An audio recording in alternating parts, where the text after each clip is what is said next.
반갑습니다. 나무 아카데미입니다. 수능 완성 국어 문학 중에 실전 모의고사 1회 공부해 보도록 하겠습니다. 모의고사에 제시된 순서대로 해설 영상 진행될 테니까 특별히 찾아보고 싶은 작품 아래쪽 타임라인 보시고 찾아보시면 좋겠네요. 모의고사 1회 첫 번째 작품은 현대시와 고전시 복합 지문입니다. 정지용의 향수와 이휘일이 쓴 연시조인 저곡전가 팔곡이 같이 제시되어 있죠. 그럼 첫 번째 현대시인 향수 보도록 할게요. 향수는 제목에서 이미 화자의 주된 정서가 드러나 있죠. 향수는 고향을 혹은 시름을 의미하는 시어예요. 그러니까 향수의 화자는 지금 고향을 그리워하고 있는 겁니다.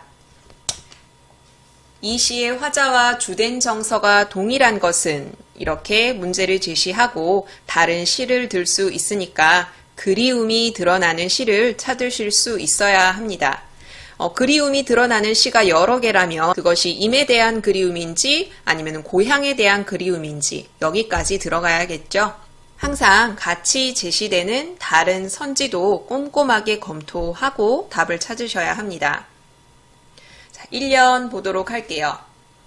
넓은 벌 동쪽 끝으로 옛 이야기 지줄대는 실개천이 휘돌아 나가고 얼룩배기 황소가 해설피 금빛 게으른 울음을 우는 곳. 지금 읽은 부분을 상상하면 그림을 보듯이 떠올릴 수 있겠죠. 일단 넓은 벌을 떠올릴 수 있고요.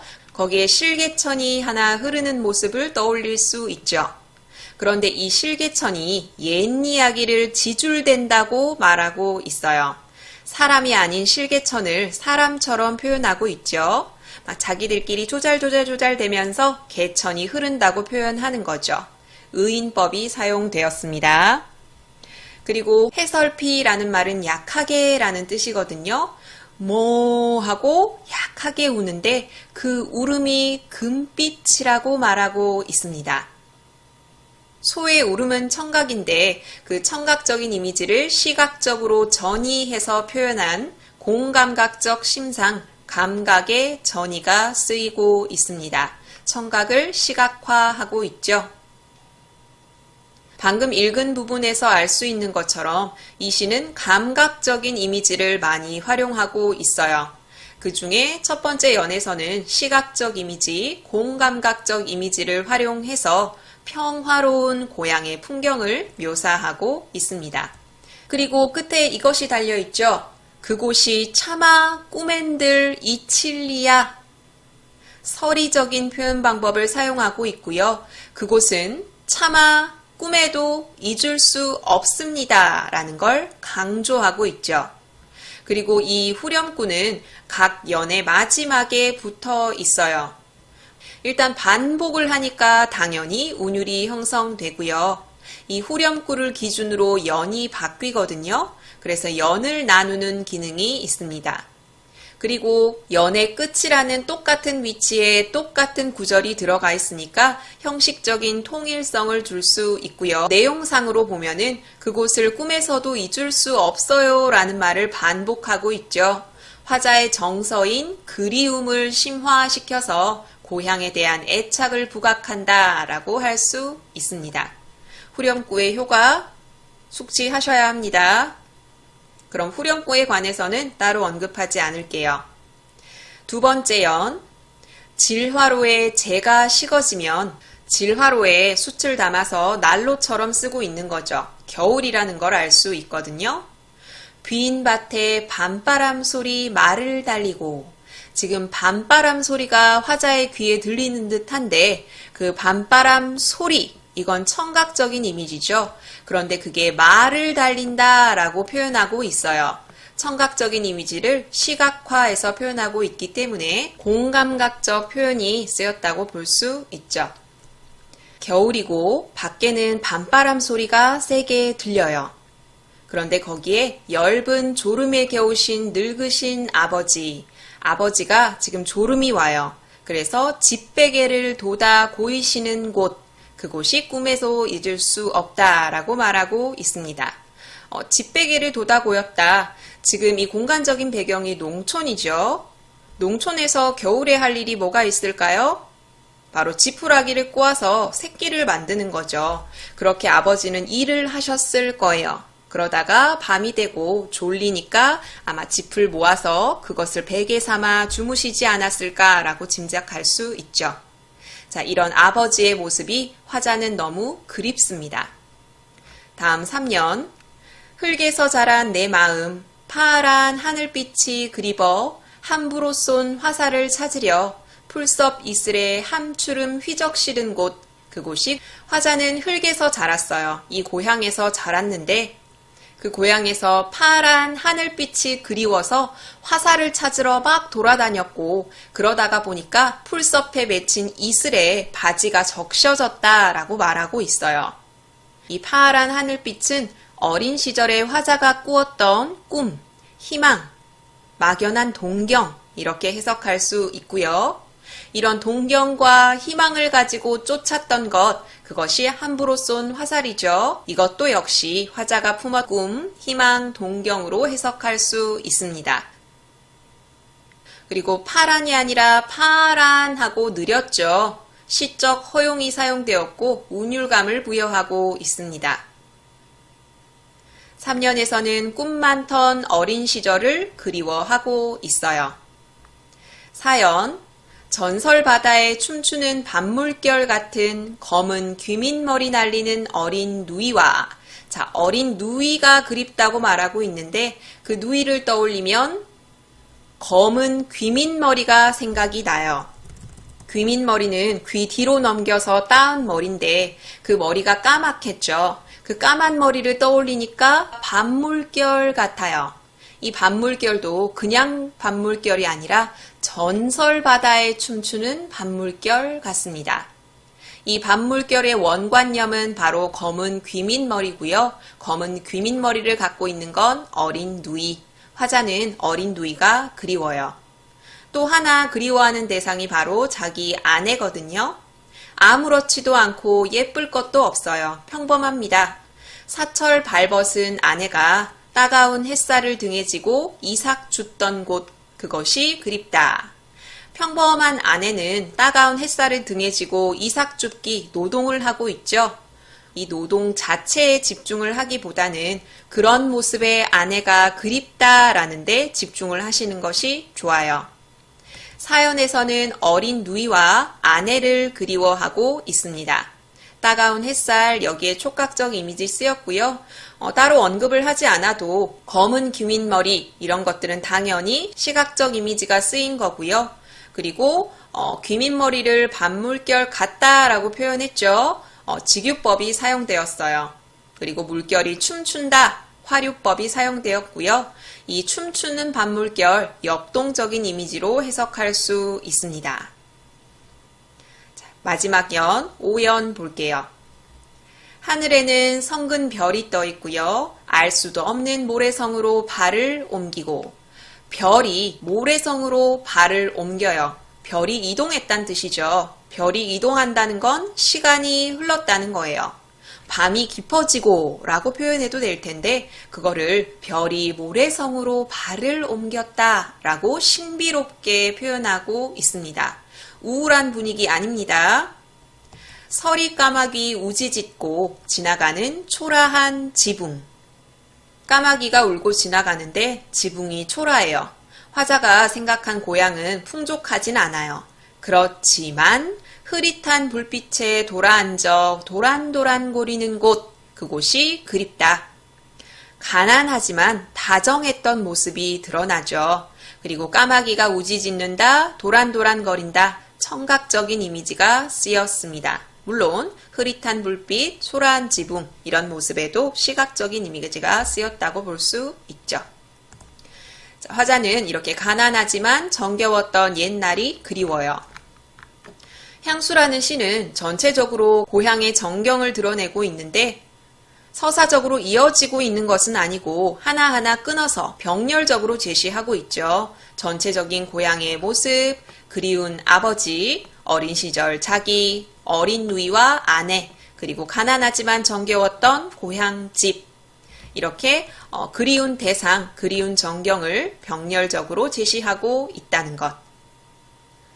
감각적인 이미지들이 다양하게 활용됐다는 것, 주된 정서는 그리움이라는 것, 이걸 초점으로 세세한 내용 공부하시면 될 것 같아요. 그럼 다음 작품 저곡전가 팔곡 보도록 할게요.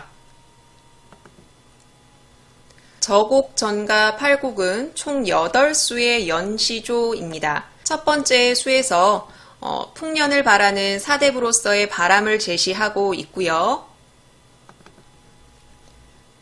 그 다음 봄, 여름, 가을, 겨울 이렇게 4계절의 변화에 따라서 농사일을 하는 모습을 제시하고 있고 그 다음에 새벽, 그 다음에 오후, 마지막으로 저녁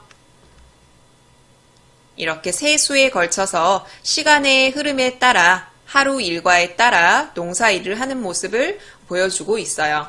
이렇게 총 8수 나누어서 사대부가 농사일을 하는 모습을 사실적으로 표현한 작품이 바로 저곡전가 팔곡입니다. 저곡이라는 건 지역명을 의미하고요. 전가는 농촌의 노래, 팔곡은 총 8수라는 뜻이니까 저곡, 전가, 팔곡은 저곡에서 쓴 8수의 농촌 노래라고 해석하시면 돼요. 첫 번째 수에서 사대부로서의 바람을 드러냈다라고 잠깐 언급했는데 사대부로서 충성을 맹세하거나 효를 드러내거나 이런 것이 아니라 풍년을 기원한다고 말하고 있어요. 그것도 나라를 걱정하는 한 방법일 수 있죠.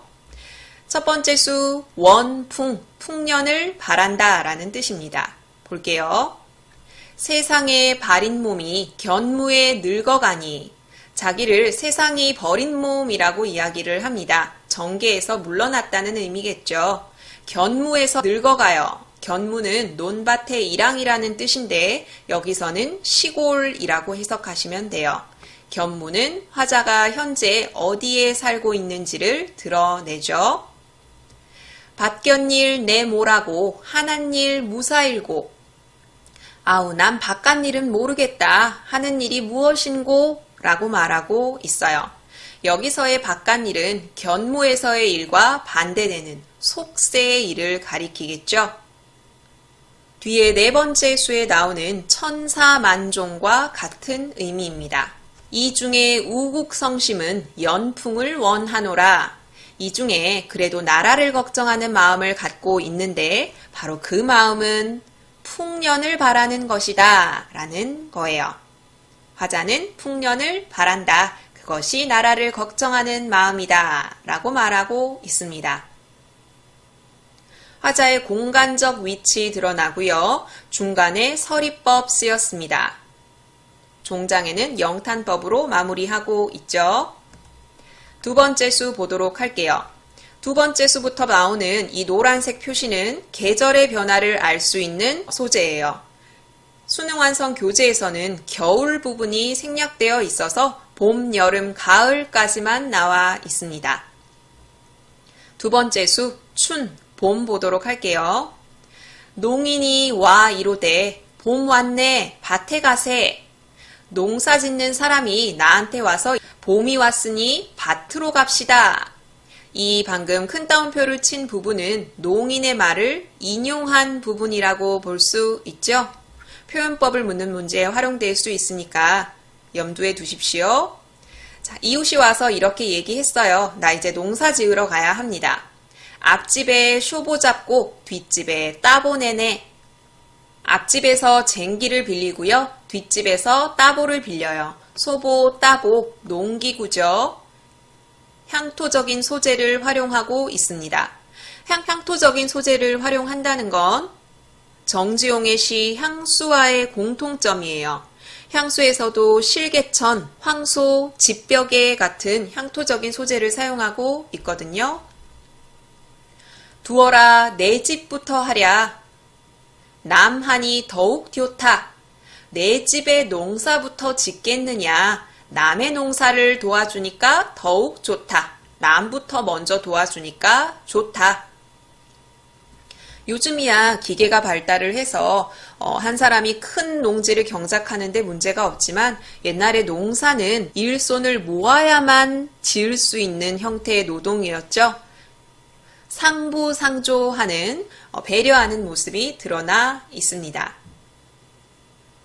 두 번째 수에서는 이웃의 말을 인용해서 제시하고 있고요. 대꾸법이 사용되었고 상부상조하며 도와주는 모습이 드러나 있습니다. 세 번째 수 여름 봅시다. 여름날 더운 적에 단 따히 불이로다. 여름날 너무 더워요. 달아올랐다 할 때 단이거든요. 그리고 이 따는 땅이겠죠. 달아오른 땅이 불이로다 라고 말하고 있어요. 지금 여름날 너무 뜨거워서 땅이 불같다 라고 이야기하고 있습니다. 여름날 그 뜨거운데 햇빛 가릴 때 하나 없이 일을 해야 하는 거죠. 밭고랑 매자 하니 땀 흘러 따히 듣네.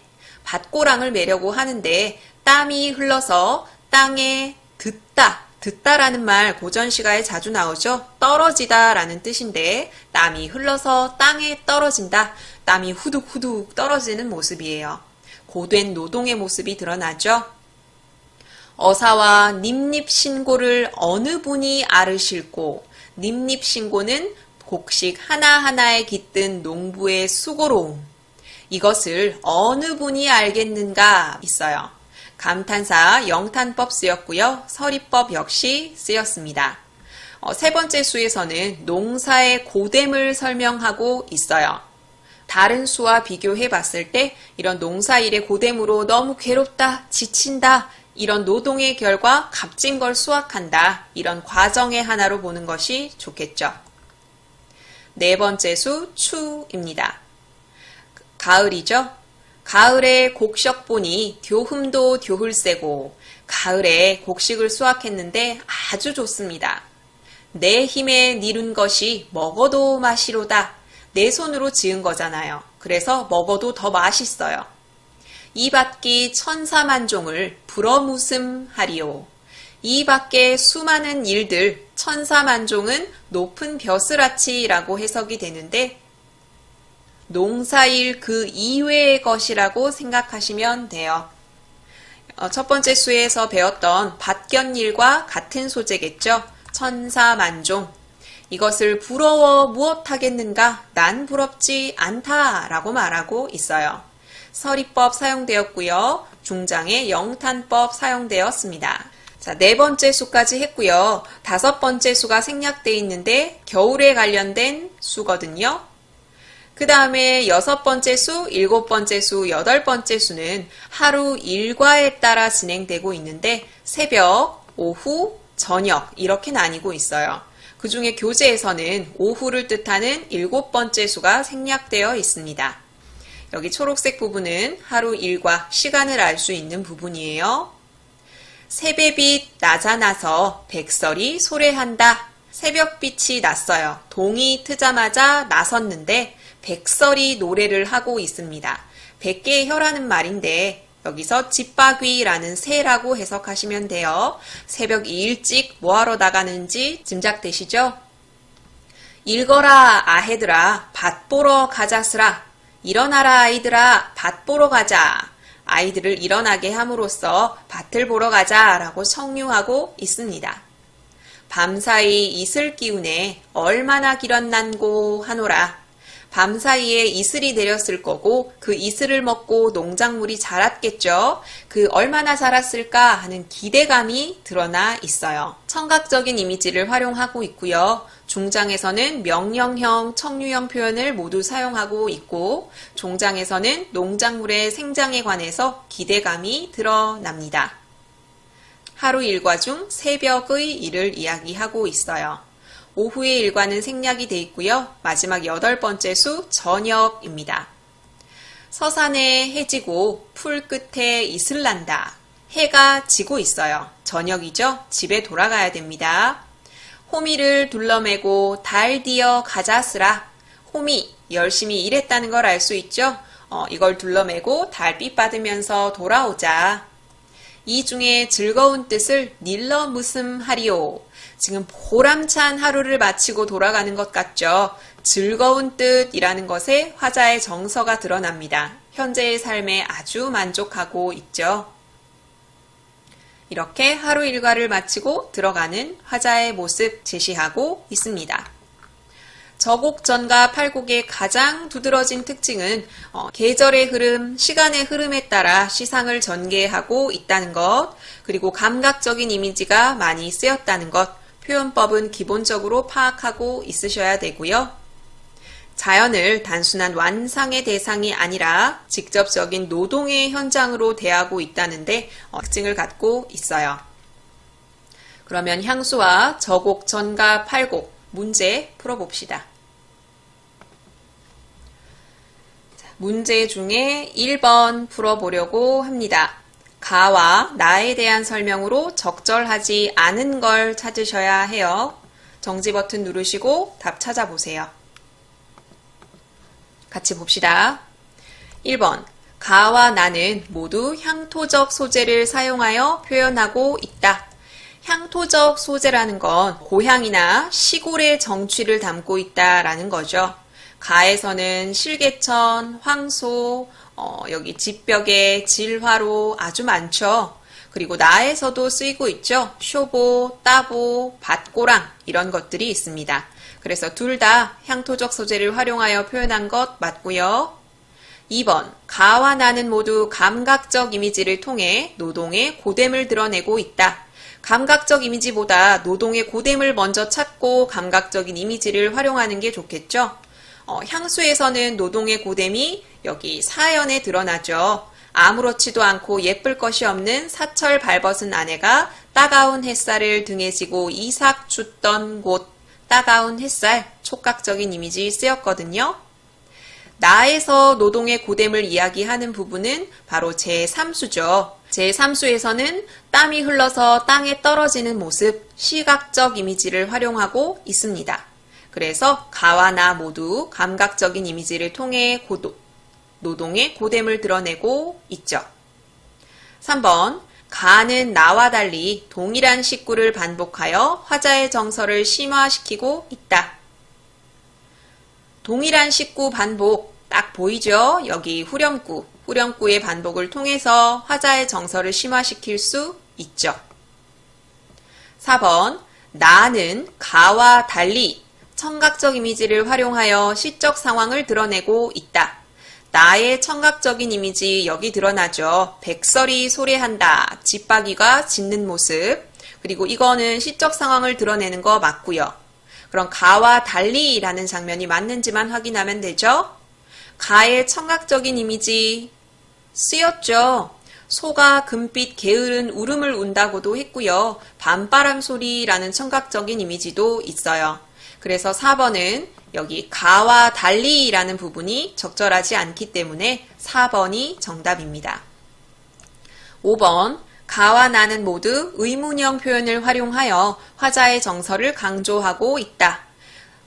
서리적인 표현을 활용하면 당연히 화자의 정서가 강조되는 거고요. 여기 가에서는 후렴구에 서리적인 표현 쓰였고 나에서도 여기 첫 번째 수에서도 쓰였고 세 번째 수에서도 쓰였고요. 서리적인 표현을 통해서 정서를 강조하고 있습니다.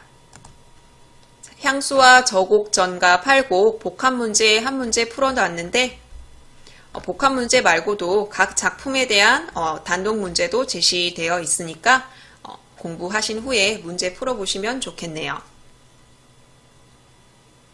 다음 작품 보도록 합시다. 이번 작품은 최인호가 쓴 현대소설 타인의 방입니다. 제목에 중심이 되는 소설의 공간을 제시하고 있죠. 타인의 방이라는 제목 자체가 가지는 의미를 이해하면 이 글의 주제의식도 알 수 있어요. 이 글의 주인공은 그라고 제시되어 있죠. 이 글은 3인칭 전지적 작가 시점으로 서술되어 있는데 주인공의 내면 심리를 중심으로 서술되고 있어요. 특히나 수능 완성에 실린 이 부분은 다른 인물과의 대화, 공간의 이동 이런 것들은 보이지 않거든요. 이 글의 주인공은 자기 집에 있습니다.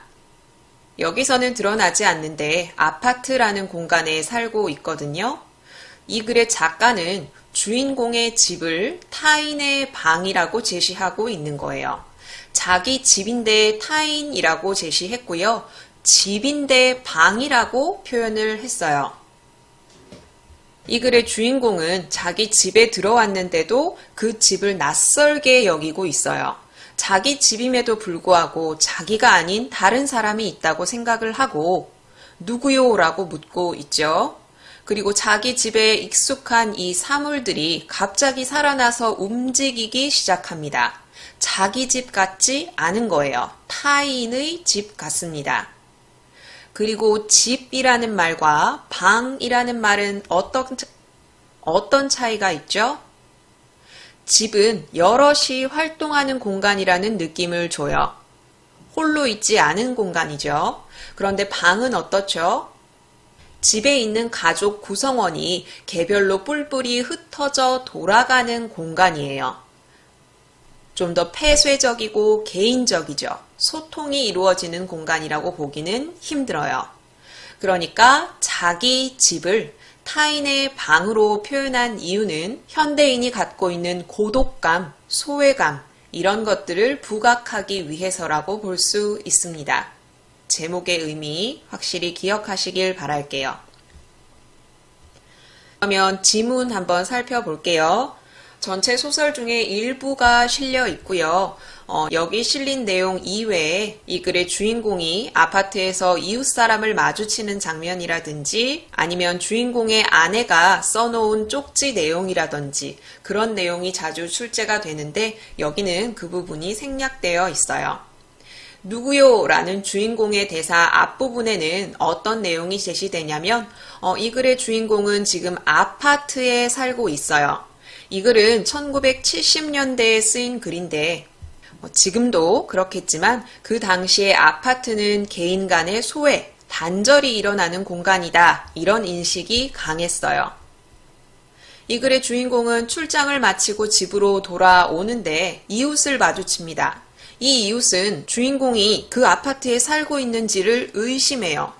얼마나 개인주의가 만연해 있는지, 사람들 사이에 교류가 없는지 확인할 수 있는 부분이죠.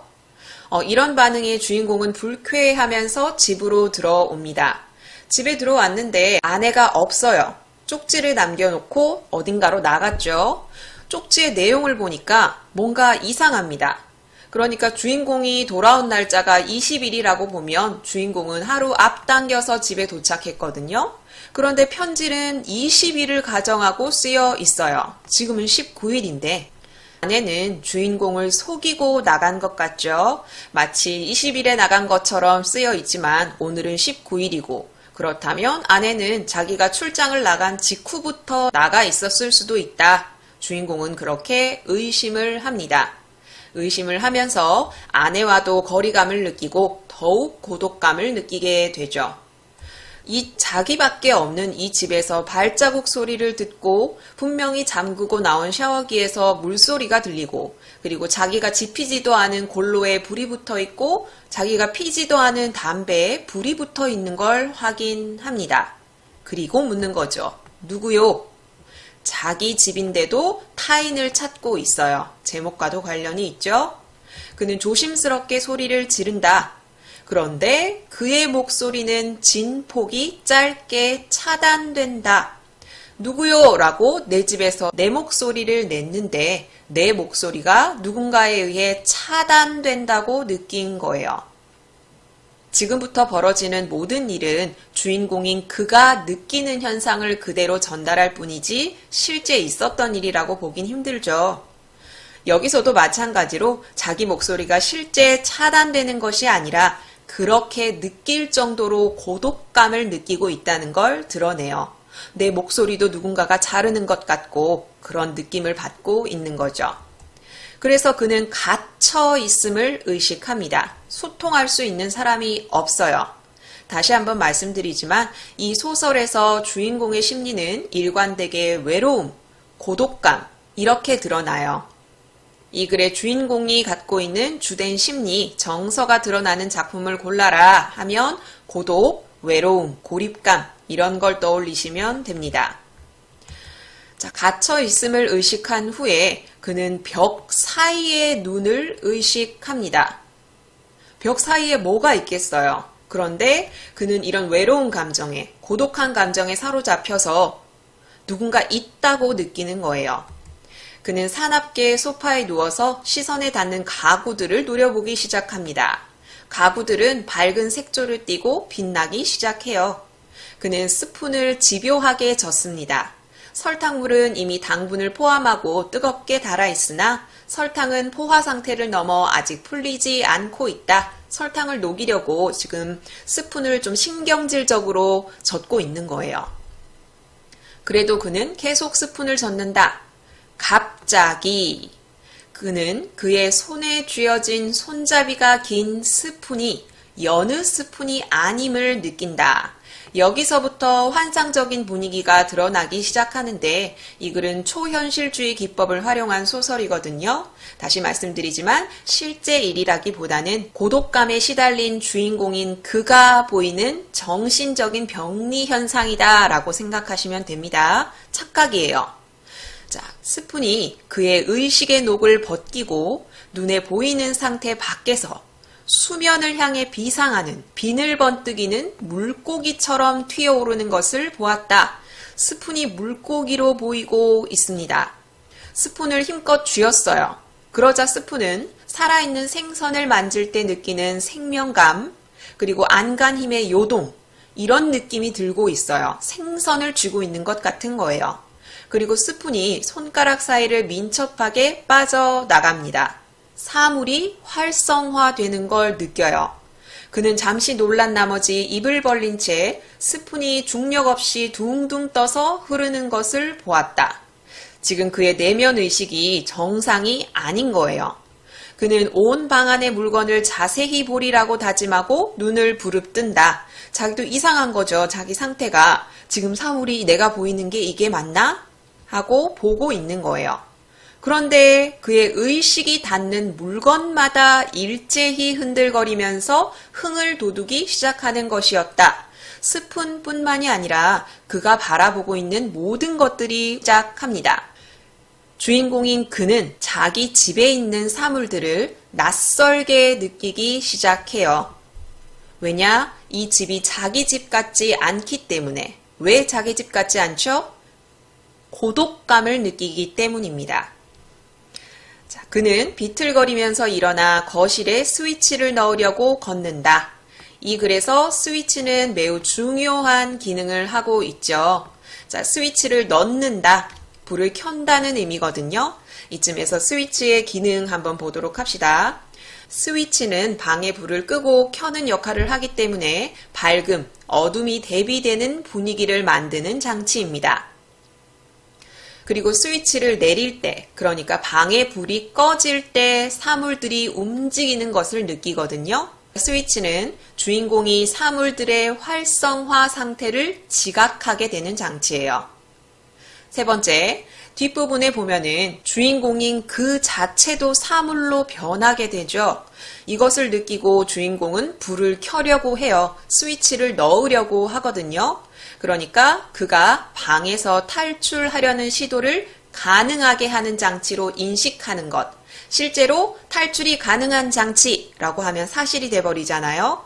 그게 아니라 주인공이 스위치를 누르면 환상적으로 변한 이상한 이 방 안에서 탈출이 가능하다라고 여기는 장치라는 거죠. 그리고 네 번째로는 주인공의 신체 변화로 접근하기 어렵게 되는 장치.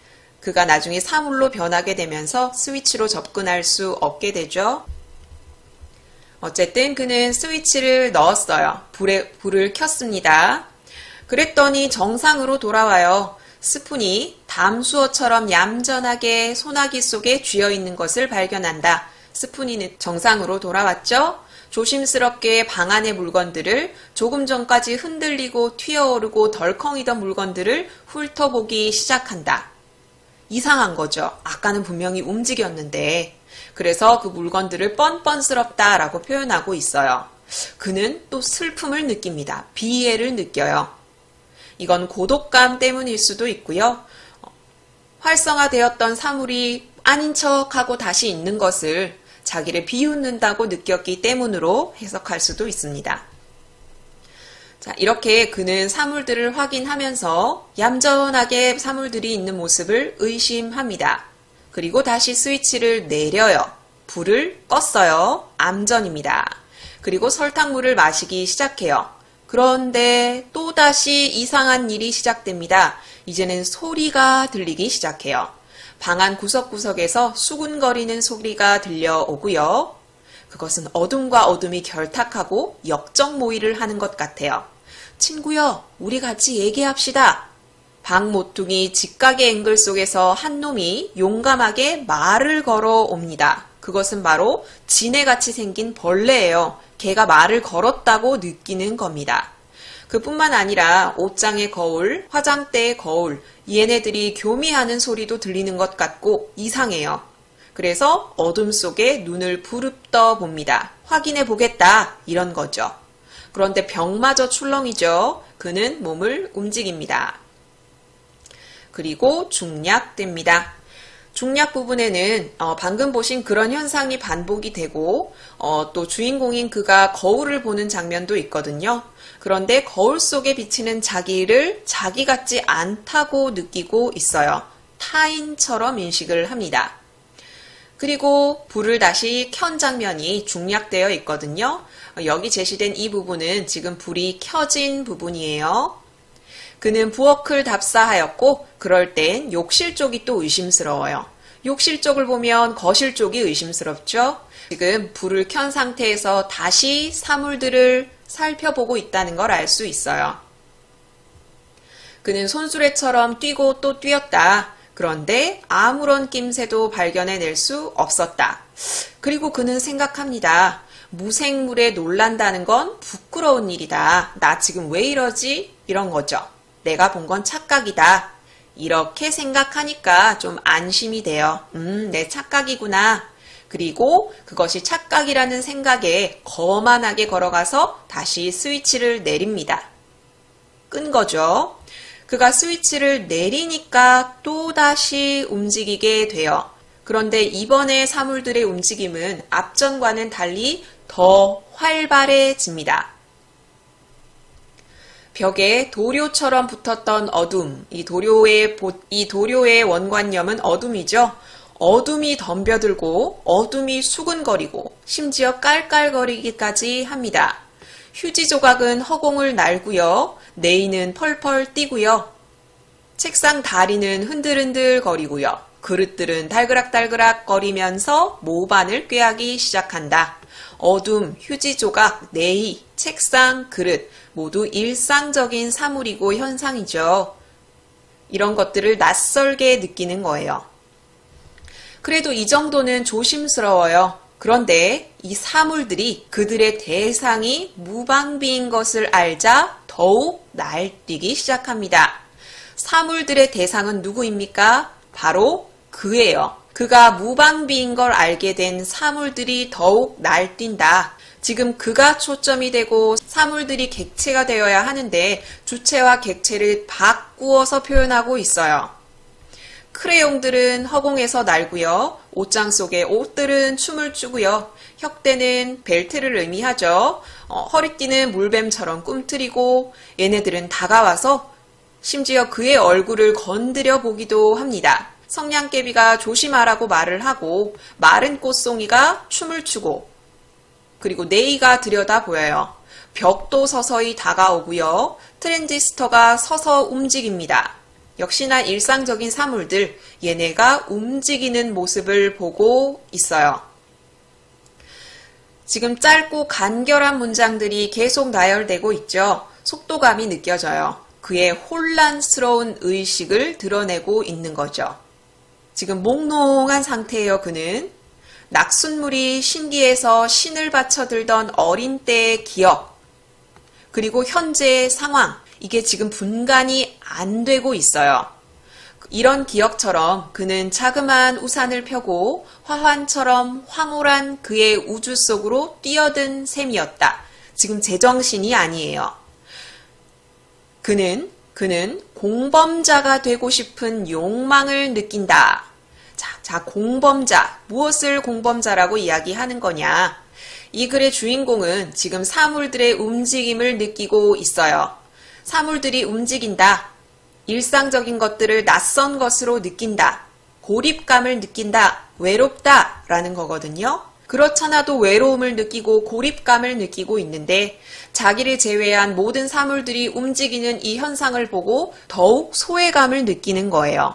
그러고 싶지 않아요. 외로움에서 벗어나고 싶어요.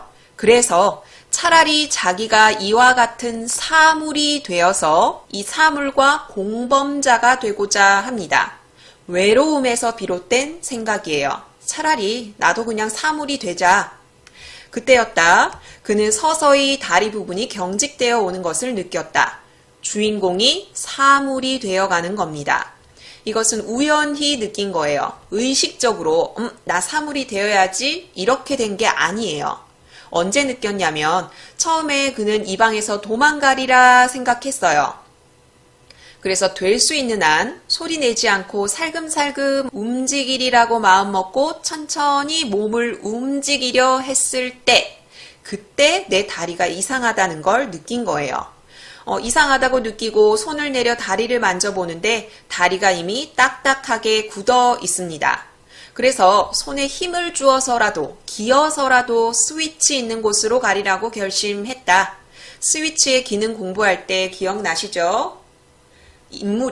주인공이 방에서 탈출하려는 시도를 가능하게 하는 장치로 인식하는 것. 스위치를 누르면 나는 탈출할 수 있어. 이렇게 여기는 장치예요. 그런데 굳어져 오는 다리를 끌고 스위치까지 가려고 안간힘을 써요. 그러나 온몸이 굳어오는 걸 발견합니다. 그래서 저항을 하느냐? 아니에요. 숫제 체념해 버립니다. 이상한 일이다 생각하면서 다리를 모으고 직립합니다. 사물화되는 자신을 받아들여 버린 거예요. 그가 사물이 되어 간다. 이것의 의미가 무엇이냐? 그는 고독과 소외에서 벗어날 수 없다. 그가 고독감과 소외감을 극복하지 못했다라는 걸 드러내고요. 여기서 주제의식이 드러나는데 이렇게 개인화되고 인간관계에 소원해진 이런 삶을 살고 있는 현대인을 비판하고 있는 거예요.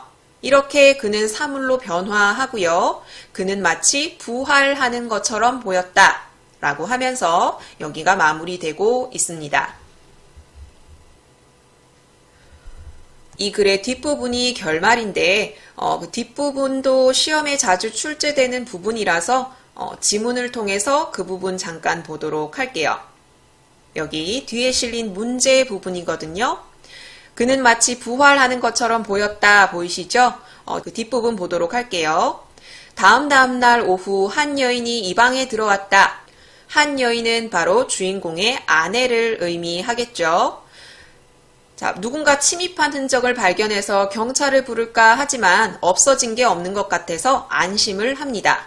그런데 잃어버린 것이 없는 대신 새로운 물건이 하나 놓여 있는 걸 발견합니다. 이 물건이 무엇인지는 짐작이 가시죠?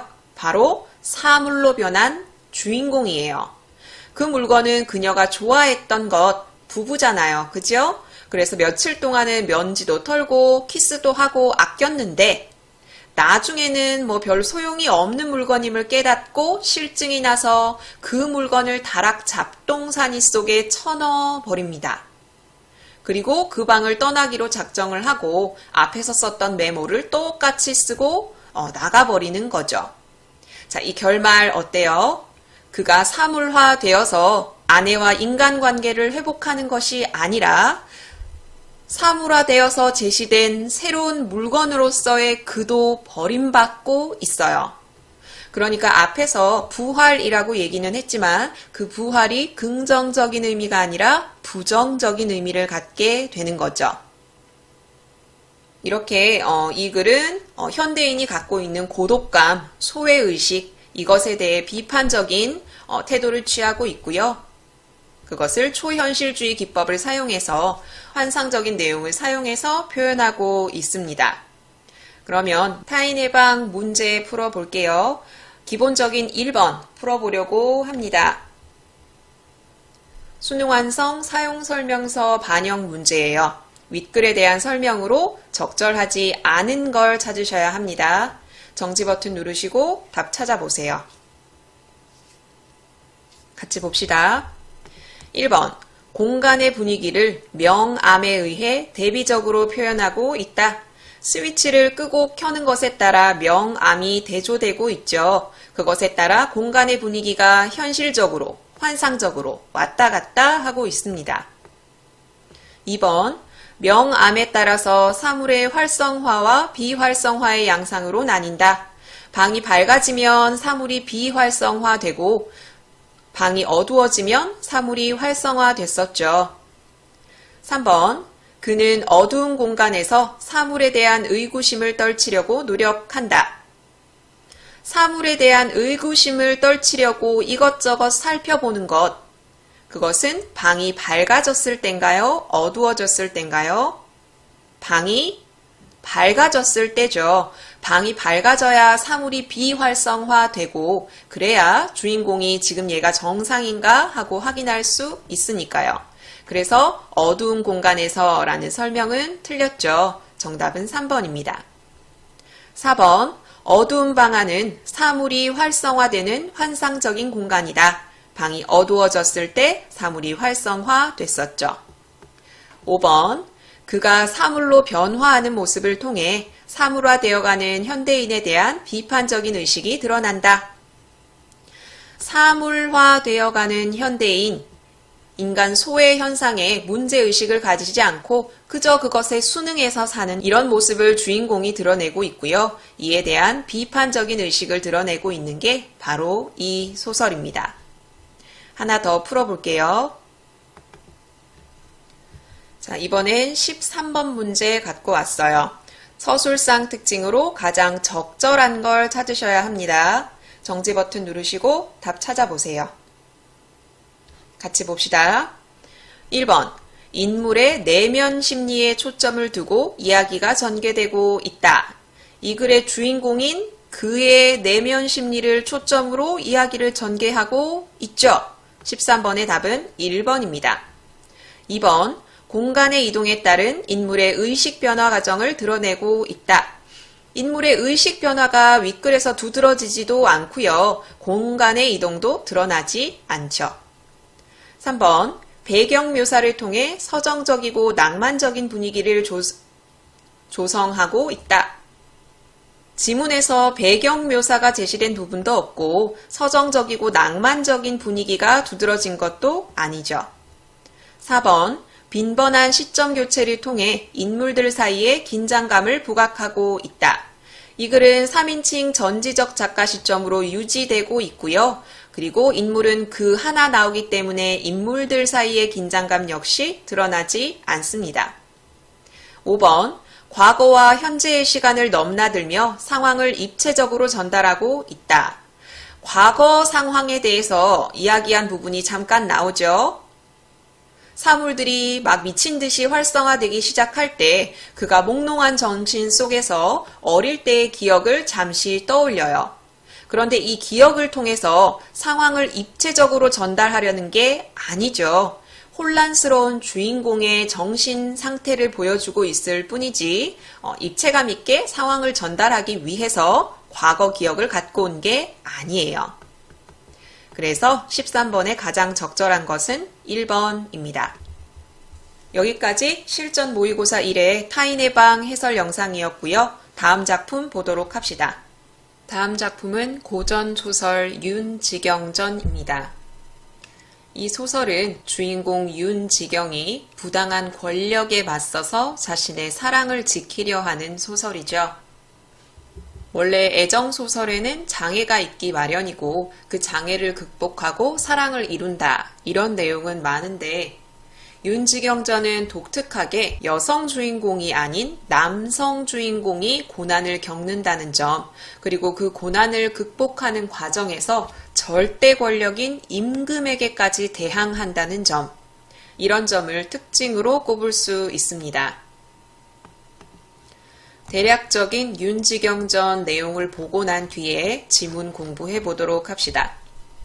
고전소설이고요. 말씀드린 것처럼 남녀의 애정을 다룬 애정소설이기도 합니다. 수능완성에 실려있는 지문에는 드러나지 않는데 이 소설은 또 완벽하게 허구가 아니라 그 당시 사회상, 실존인물을 대상으로 해서 소설이 쓰여졌어요. 중종이나 경빈 박씨, 복성군과 같은 인물이 드러나기도 하고요. 이 글의 주인공인 윤지경이 그 당시에 윤인경을 모티프로 했다라고 해석되기도 해요. 수능완성에 실린 지문에는 경빈 박씨가 잠깐 언급되고 복성군은 등장하진 않아요. 그런데 전체적인 줄거리를 봤을 때 그런 역사적인 인물을 대상으로 삼았다라는 거 알고 계시면 좋겠죠. 전체 줄거리 보도록 할게요. 조선 중종 때입니다. 재상 윤현의 아들 지경, 주인공이죠. 윤지경은 참판 최홍일의 집에 머물다가 최참판의 딸 연화와 사랑에 빠지게 됩니다. 윤지경과 최연화의 사랑이죠. 그리고 혼인을 약속해요.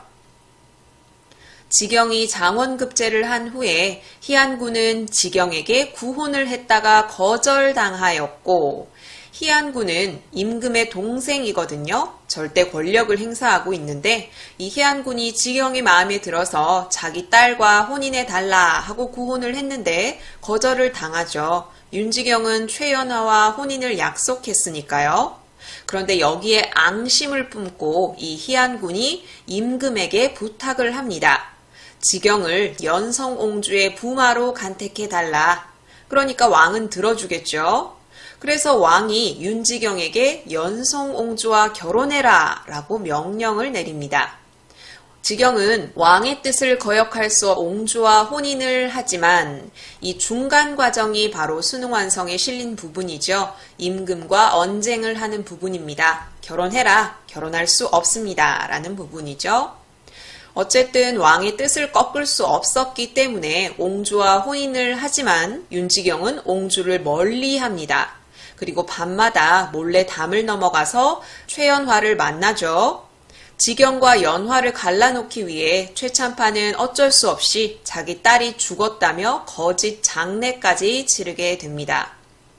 하지만 우여곡절 끝에 다시 만나게 되고 임금은 옹주를 박대한 죄를 물어서 지경과 연화를 각각 유배를 보내요. 결국 또 찢어놓죠. 기묘사화, 실제로 있었던 일이죠. 조광조 숙청 사건이랑 연관이 되는데 이런 역사적 사건이 일어나자 임금은 지경을 다시 불러들이고 지경은 옹주 연화와 함께 화목한 가정을 이룬다. 해피엔딩으로 끝나게 됩니다. 그리고 밑에 해제 부분 같이 보도록 할게요. 이건 애정소설인데 기존 애정소설과 달리 애정소설의 소재 영역을 넓히고 또 우연성에 기대지 않고요. 사건 전개의 개연성을 높였다는 점에서 높이 평가됩니다.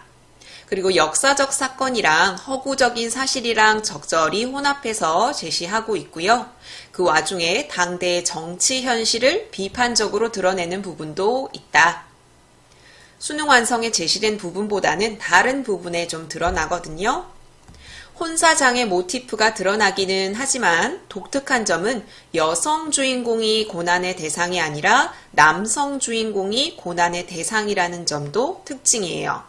그리고 절대 권력인 임금에게까지 대항하면서 애정을 성취하려 한다는 점, 이 점도 특징으로 꼽을 수 있습니다. 그러면 우리 윤지경전 지문 보도록 할게요. 앞부분의 줄거리. 조선시대 재상 윤현의 아들 지경, 주인공입니다. 참판 최홍일의 집에 머물다가 그의 딸 연화와 사랑에 빠지게 되고 혼인을 약속합니다. 이후 장원급제를 한 지경에게 희안군이 청혼을 하지만 이를 거절당하죠. 희안군은 이에 앙심을 품고 있어요. 그래서 지경과 최 씨를 결혼하지 못하게 해야겠다, 방해해야겠다 이런 마음을 갖고 있죠. 그래서 희안군은 임금에게 윤지경을 사위로 삼으세요. 연성옹주의 남편감으로 삼으세요 라고 청합니다. 나쁜 의도로 청한 거죠. 그리고 임금은 윤지경에게 연성옹주와 결혼할 것을 명령합니다. 희안군의 대사가 먼저 제시가 되죠. 층계 아래에 있다가 임금께 아뢰었다. 비록 성내는 하였으나 합궁전이오니 옹주의 배우자로 선택하오나 왕명을 순순히 좇는 것이 신하의 직분이오니 제가 거역하지는 못하오리다 라고 이야기를 합니다. 앞에서 윤지경이 저는 최 씨와 혼인을 했기 때문에 옹주와 결혼할 수 없습니다 라고 이야기를 하는데 희안군이 이에 답한 거거든요. 그래, 윤지경 네가 성례는 했는데 첫날 밤을 보내기 전이다. 그러니까 옹주와 결혼하는 데는 문제가 없다. 그리고 왕의 명령을 순순히 따르는 것이 신하의 직분이다. 그러니까 너는 거역하지 못한다 라고 말하고 있습니다. 연성옹주와 윤지경을 혼인시켜서 최 씨와의 혼인을 방해하려는 의도가 드러나죠. 여기서 왕명을 순순히 좇는 것이 신하의 직분이다 라고 겉으로는 유교적 질서를 중시하는 것처럼 말하고 있지만 정말로 유교적 질서를 중시해서 이렇게 말하는 것이 아니라 어떻게든 윤지경과 최 씨를 떼어놓기 위해서 핑계를 대는 거에 불과하다는 점. 그리고 임금도 화가 났어요. 감히 자기 명령을 거절했으니까요. 윤지경 너를 사랑해서 부마로 삼으려는데 어찌 사양하며 핑계를 대냐? 이랬더니 지경이 이야기합니다. 어찌 감히 최녀로 성례함이 없사오면 은혜로운 혜택을 사양하리이까? 은혜로운 혜택이라는 것은 임금의 부마가 되는 것이죠. 임금의 부마가 되는 은혜를 사양하지 않았을 것이다. 최 씨와 혼인하지 않았다면. 이 말은 나는 지금 최 씨와 혼례를 했기 때문에 임금님의 명령을 따를 수 없습니다. 라고 말하는 거죠. 임금님 지금 계속 화낼 거거든요. 임금님이 크게 화가 나서 이야기를 합니다. 네가 불과 소년 장원하여 환세하고자 하여 옹주인 줄을 꺼림이라 가장 범람하도다. 윤지경은 어린 나이에 장원급제를 했거든요.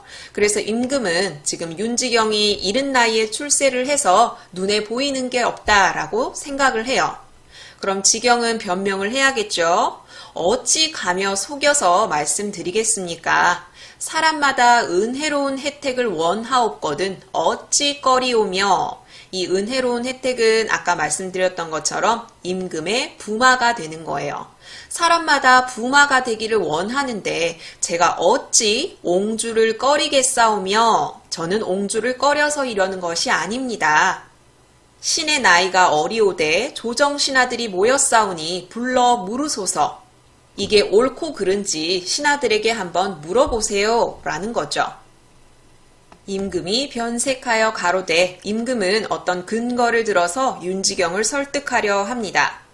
합궁전은 남이다. 이게 임금의 주장인데요. 근거는 바로 다음에 제시가 됩니다.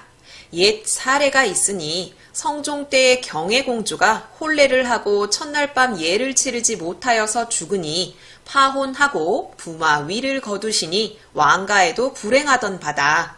내 위엄이 이보다 더하냐? 왕가에서도 이런 일이 있는데 너는 왕가 사람도 아닌데 거부하겠느냐? 이거죠. 혼례를 하고 첫날 밤 예를 치르지 않았을 때 혼인을 파한 사례를 들고 있습니다. 지경이 대답합니다. 신은 이 사례와 다르나이다. 그때 공주 돌아가시고 신은 최 씨가 살아있사오니. 이때 경혜공주는 돌아가셨고 지금 최 씨는 살아있으니까 그와 다르다는 거죠. 만약에 신이 부마가 되오면 최 씨 청춘과부가 되오리니 전하의 너그럽고 어지신 덕택으로 신하의 인륜을 차마 어찌 끊으시리이까.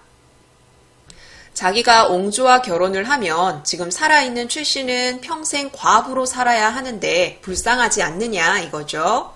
전하가 너그럽고 어질게 신하의 일륜, 부부로서의 일륜을 끊지 않으시면 감사하겠습니다 하고 청하는 거죠.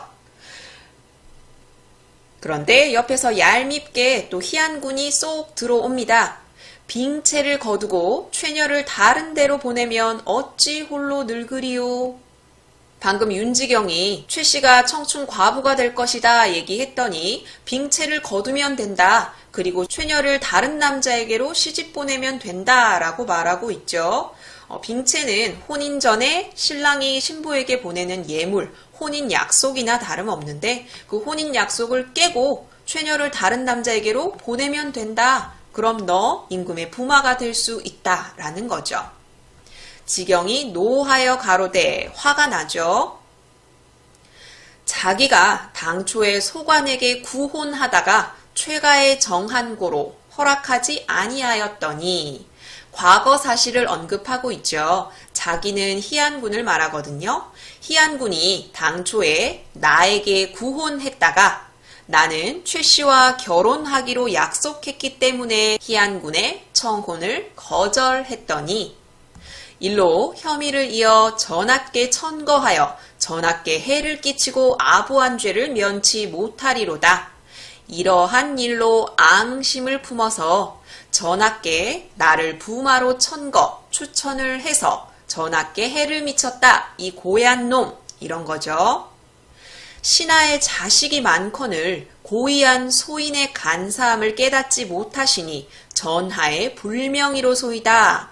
전하, 임금을 직접적으로 비판하고 있어요. 굉장히 주체적인 모습이 드러나죠. 전하가 왜 어리석다라고 이야기하냐면 옹주와 결혼할 수 있는 신하의 자식이 많다. 나 말고도 부마로 삼을 수 있는 사람이 많은데도 임금님께서는 괴이한 소인, 즉 희안군의 간사함을 깨닫지 못하시고 있습니다. 임금님은 어리석습니다. 라고 직접적으로 이야기하죠. 임금님이 화가 납니다. 희안군은 내 동생이에요. 너에게는 작은 임금이나 마찬가지인데 내 앞에서 욕하고 나를 사립한다니 어두운 임금으로 능멸했어요. 그러니까 나 너 아버지 벌 줄래 협박하고 있습니다. 자식을 못 가르친 죄로 아비를 죄 주리라. 임금님도 좀 못난 모습을 보이고 있죠. 지경이 웃으며 가로되 이 웃음은 비웃음이라고 볼 수 있겠죠. 전하께서 지금 왕위에 오른 지 19년인데 1월 갓사온 성덕이 심산궁곡에 미쳤거늘. 자, 여기까지는 임금의 은혜를 칭송하는 거죠. 달과 해와 같은 임금님의 덕이 깊은 산골에까지 미쳤어요. 임금님 대단하십니다. 그렇지만 소신에게 불명하시고 그 은혜가 나에게는 미치지 않았다라고 이야기하고 있죠. 무거하신 정사가 이러하시니 죽어도 항복지 아니하리이다. 근거가 없이 지금 이런 결정을 내리는 데는 항복지 않겠다라고 아주 꼿꼿한 자세를 보이고 있죠. 아까 말씀드렸던 것처럼 절대 권력인 임금에게까지 대항하면서 애정을 쟁취하려는 모습이 큰 특징입니다. 임금이 화가 나서 이야기를 합니다. 네, 윤지경을 못 제어하리요. 내가 너를 어떻게 하지 못하겠느냐. 나 임금이다. 할 수 있다 이거죠. 자, 이제 처결을 내려요. 군부를 욕한 죄로 너를 의금부에 가두고 너의 아버지도 가두고 또 예식날을 받아놓고 최홍일은 빙체를 도로 주라. 최홍일에게 빙체를 도로 주란 얘기는 윤지경 너랑 최연화의 혼인을 깨라 라는 말이죠. 이러니까 윤지경 부자가 옥에 갇히며 원통해하면서 이야기를 하죠. 자, 이것은 윤지경의 아버지인 윤현의 말입니다. 자식이 망령되어 임금의 뜻에 굴복하지 않아서 범죄가 이렇듯 하오니 부자를 함께 죽이셔도 마땅하옵거니와 임금의 명을 어긴 것은 죽을 죄다. 그렇지만 최홍일의 딸은 지경의 아내요 나의 며느리오니 전하의 덕으로 신하의 일륜을 잇게 하시면, 일륜 아까 말씀드렸처럼 부부의 연입니다. 이것을 잇게 하시면 최씨 비록 미약한 여자오나 은혜를 아마 잊지 않을 것이다. 그리고 저와 제 아들이 충성을 다할 것이니 임금님께서는 익히 헤아려 주시옵소서라고 이야기합니다. 그래, 임금의 명령을 어긴 것은 정말 죄송한데 우리 아들과 최 씨는 혼인을 했다. 부부다. 그러니까 이어달라 라고 이야기를 하는 거죠. 윤지경의 아버지도 윤지경과 뜻을 같이 하고 있습니다. 덧붙여서 고문대가의 재랑을 간택하오셔 만복을 누리게 하옵소서. 아주 높은 집안이라는 거죠. 여기서는 왕가를 가리킨다고 볼 수 있어요. 이 왕가에 재주 있는 젊은 남자를 간택해서 만복을 누리게 해달라. 연성옹주에게 윤지경 말고 다른 남편감을 맺어 달라라는 것입니다. 임금이 답하여서 이야기를 합니다. 내 아는 바다 경의 부자가 한결같이 나를 속이느냐 나를 능멸하느냐 이것이죠. 인감대사의 연고가 있어서 퇴혼하는 일이 왕왕 있다. 혼인을 모르는 일이 있을 수 있지 않느냐. 최녀를 재랑을 택하여 맡기게 하고 지경의 방자함을 가르치라. 임금이 끝까지 고집을 꺾지 않죠. 혼인을 약속했다가 깰 수도 있다. 그러니까 최 씨는 다른 남자한테 시집 보내고 윤지경의 방자함을 가르치겠다 하는 거죠. 임금이 이렇게까지 이야기를 하는데 더 이상 어쩌겠어요? 그러니까 윤공이 어떻게 할 도리가 없더라. 자, 여기에 대해서 다른 신하들이 글을 올리거든요. 양사에서도 글을 올리고요. 그리고 홍문관에서도 글을 올립니다. 여기 양사는 사헌부와 사관원이거든요. 여기에 신하들은 무엇라고 이야기하냐면 들어보니까 윤지경이 최홍일의 사위로 부르나이다. 첫날 밤은 아직 치르지 않았을지 몰라도 사람들은 이미 윤지경을 최홍일의 사위로 부르고 있다. 그리고 혼인이란 건 왕법의 위엄이오나 양가가 상의할 일이다.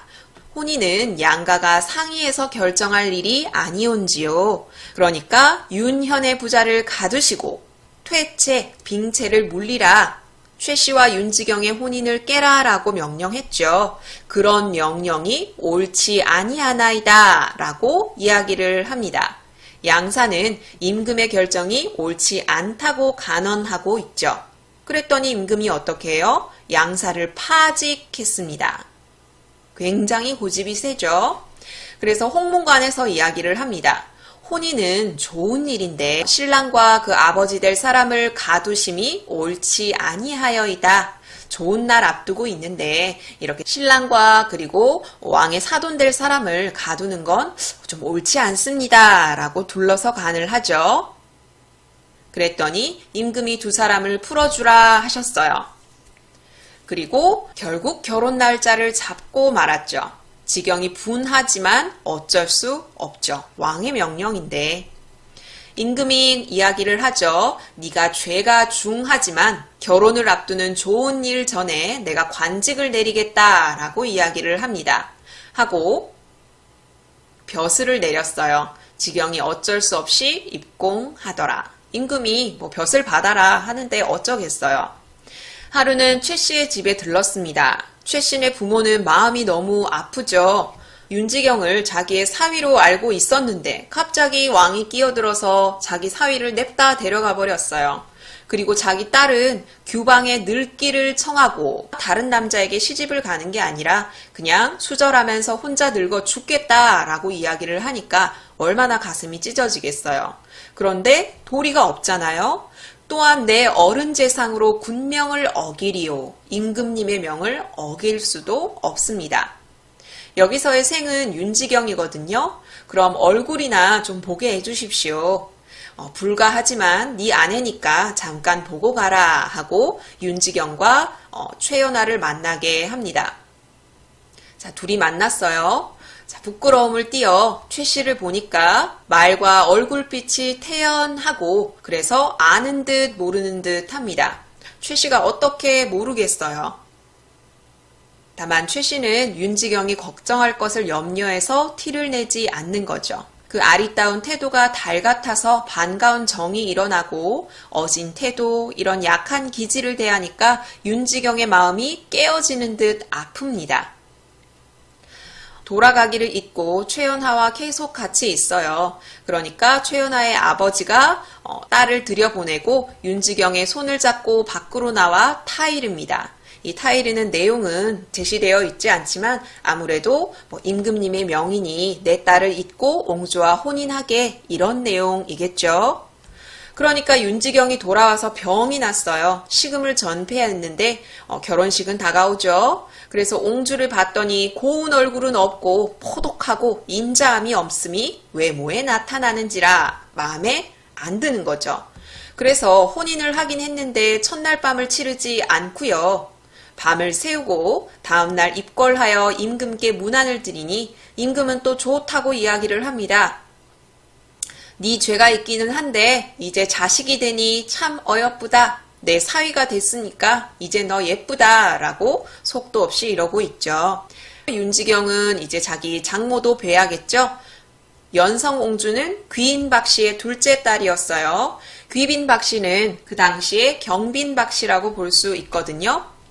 그런데 그 어머니도 교만하고 표독하니 모골이 송년하더라. 서술자의 개입이 드러납니다. 그런데 또 박귀인도 자기 사위가 마음에 들어요. 윤지경의 미려한 풍채를 사랑하고 기꺼워하더라. 서술자의 개입이 드러나고 있습니다. 윤지경은 집에 들어왔는데 너무 화가 나요. 자기는 지금 옹주와 결혼할 상황이 아닌데 옹주도 마음에 안 들고 상황도 마음에 안 들고 장모도 마음에 안 들고, 그래서 소매 속으로부터 왕으로부터 받은 부마의 관교를 내어서 땅에 집어 던져버립니다. 불만을 표하는 거죠. 윤공이 크게 책망하여 가로되, 아버지가 말리죠. 임금이 주신 교지를 업수히 여김이 이렇듯 불공한가. 윤지경의 아버지는 자기 아들 편을 들기는 했지만 임금에 대한 예는 지켜야 한다고 생각하고 있어요. 인물의 특징을 물을 때 문제로 출제될 수 있겠죠.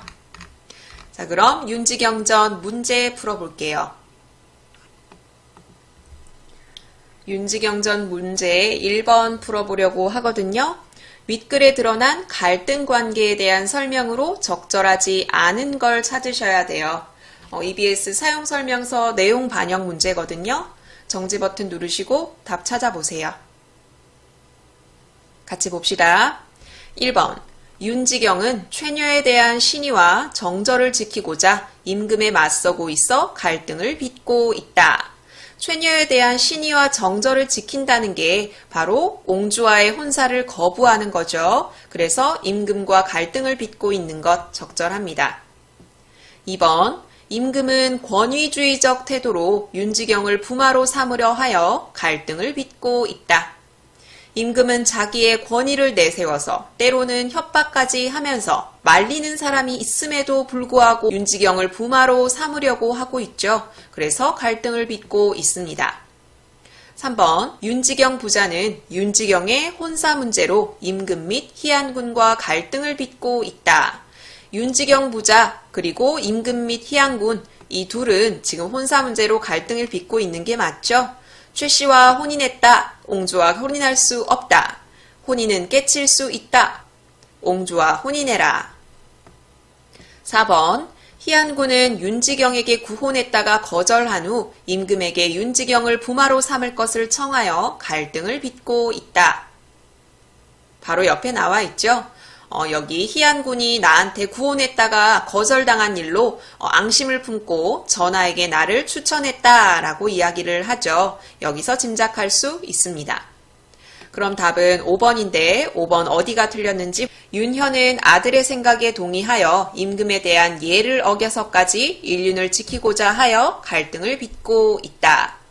윤현이 아들의 생각에 동의한 것은 맞죠. 여기 옆에 윤현의 말하기 방식이 드러나 있어요. 그런데 예를 어겨서까지 인륜을 지키고자 한다라는 건 드러나지 않죠. 어쨌든 임금의 명에 따랐고요. 그리고 뒷부분에 보면은 임금에 대한 예는 지켜야 한다라는 윤현의 생각을 알 수 있기 때문에 여기 예를 어겨서까지 이 부분은 틀렸어요. 그래서 1번은 5번이 답입니다. 여기까지 윤지경전 같이 공부했고요. 다음 작품 보도록 합시다. 다음 작품은 시나리오 국제시장입니다. 2014년도에 국제시장이라는 영화가 개봉되기도 했죠.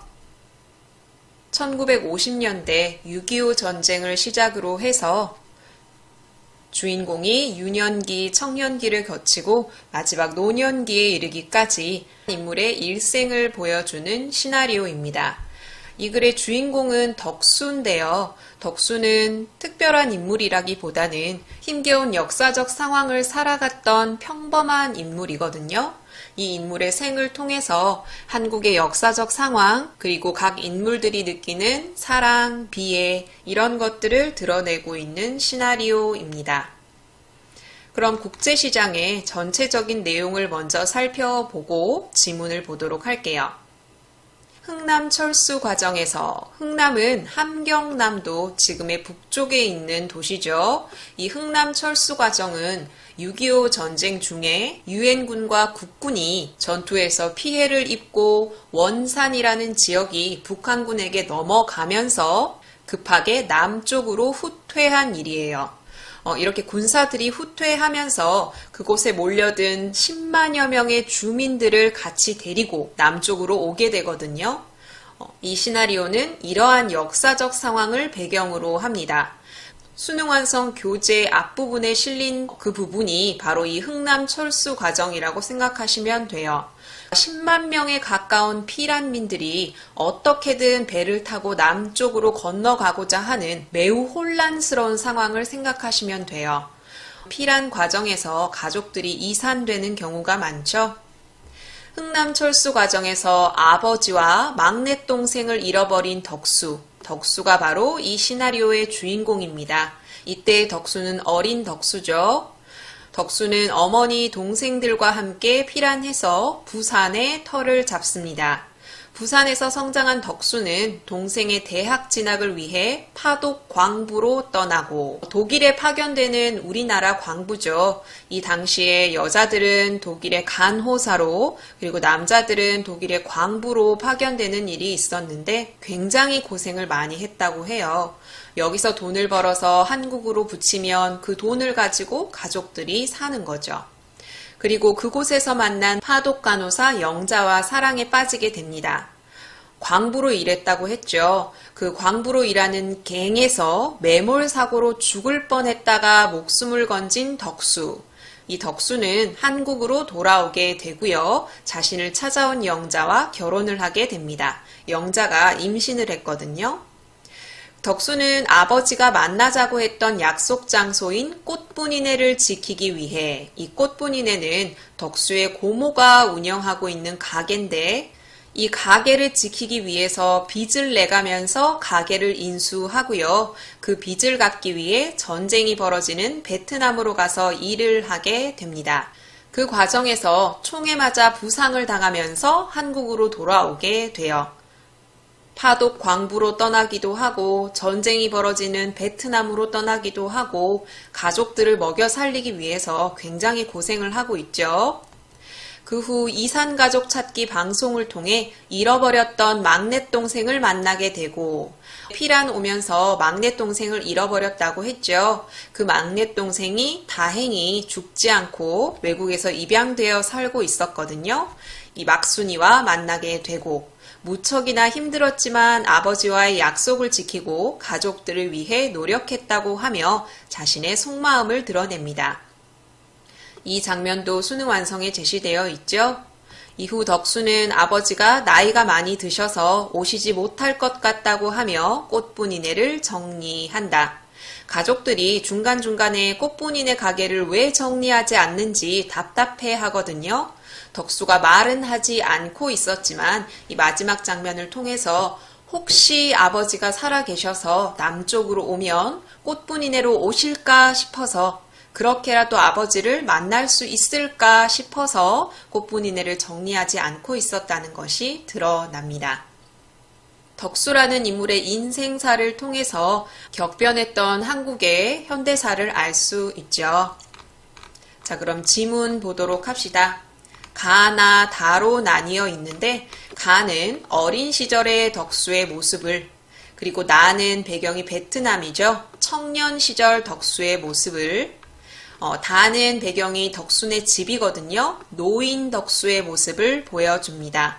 가나 다가 덕수가 나이 들어가는 과정이다 라고 생각하시면 돼요. 시나리오죠. 시나리오는 영화나 드라마의 대본인데 국제시장은 영화의 대본에 해당합니다. 어린 시절 덕수의 모습을 한번 봅시다. 씬 넘버 18, 빅토리아 호입니다. 아까 말씀드렸던 흥남철수 과정에서 이용되었던 배예요.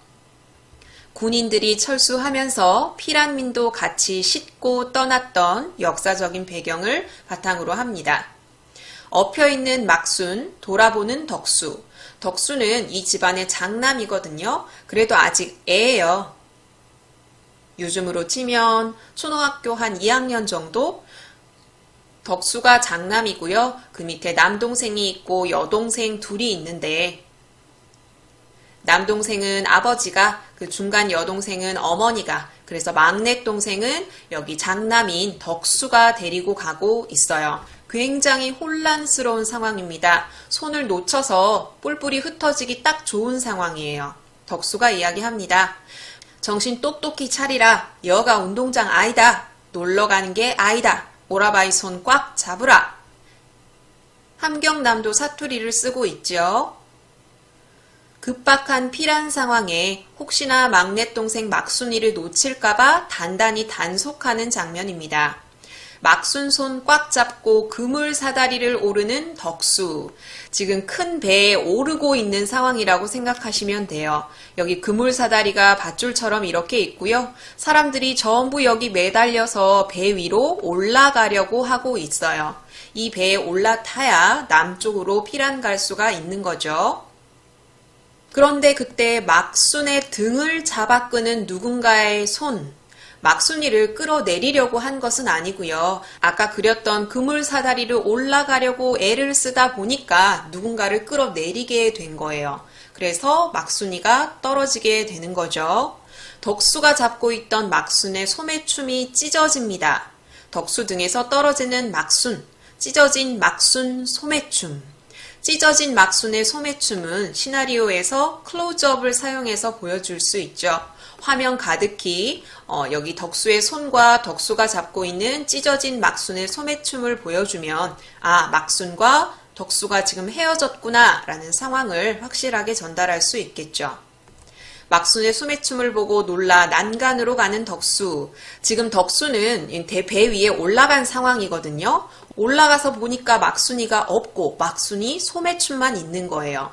그래서 아래쪽을 내려다보면서 소리를 칩니다. 막순아 하고 난간으로 간 덕수 막순을 찾는다. 막순아.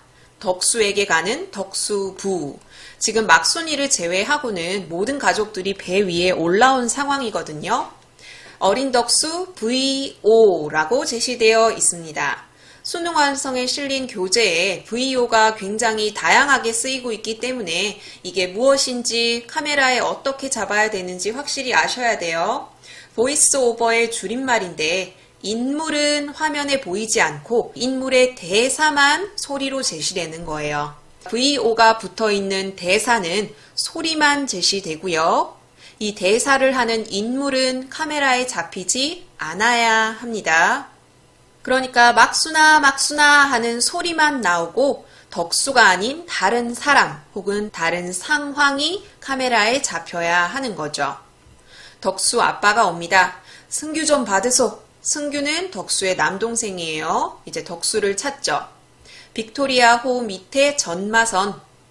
어린 덕수 막순아 이 대사 역시 VO로 제시되어 있기 때문에 소리만 제시되고 화면은 다른 것을 잡아야 해요.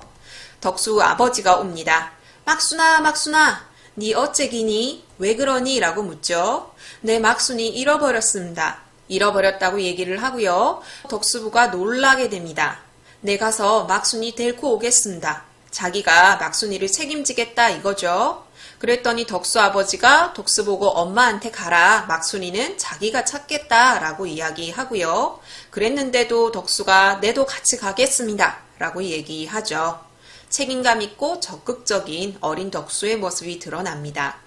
자, 이 뒤에 나오는 덕수 아버지의 중요한 대사 드러나죠. 덕수를 붙잡아요. 밑을 내려다보는 덕수 아버지. 덕수가 내려가기는 무리라고 생각하는 거죠. 덕수를 안아올려 가판 위에 덕수를 세우고요. 겉옷을 벗어서 덕수에게 입힙니다.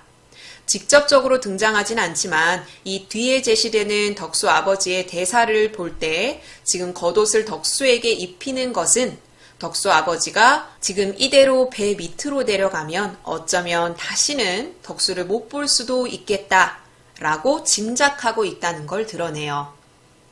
마지막 선물처럼 입혀주는 거죠.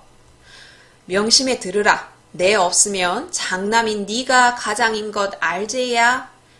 당시에는 남성 위주의 가부장적 사회였죠. 아버지가 만약에 돌아오지 못하면 이 집의 장남인 덕수가 가장이라고 이야기를 합니다. 가장은 어떤 일이 있어도 가족이 제일 우선이다. 알았제야? 이 말이 덕수의 남은 생 전체를 좌우하는 기준점이 됩니다. 시방부터 네가 가장이니까 가족들 잘 지키라 라고 덕수 아버지가 이야기합니다. 이 이야기를 듣고 덕수는 울고 덕수를 껴안아주고 아버지는 내려가죠. 이것이 아버지와 덕수의 마지막입니다. 가족을 제일 우선시하라는 이 말을 지키기 위해서 덕수는 평생 가족들을 위해 희생하며 노력하게 돼요. 이 가을 장면이 뒤에 제시된 장면에 미치는 역할, 수능 완성에도 문제로 출제가 됐고 변형 문제가 출제될 가능성도 있습니다. 중간 부분 줄거리 볼게요.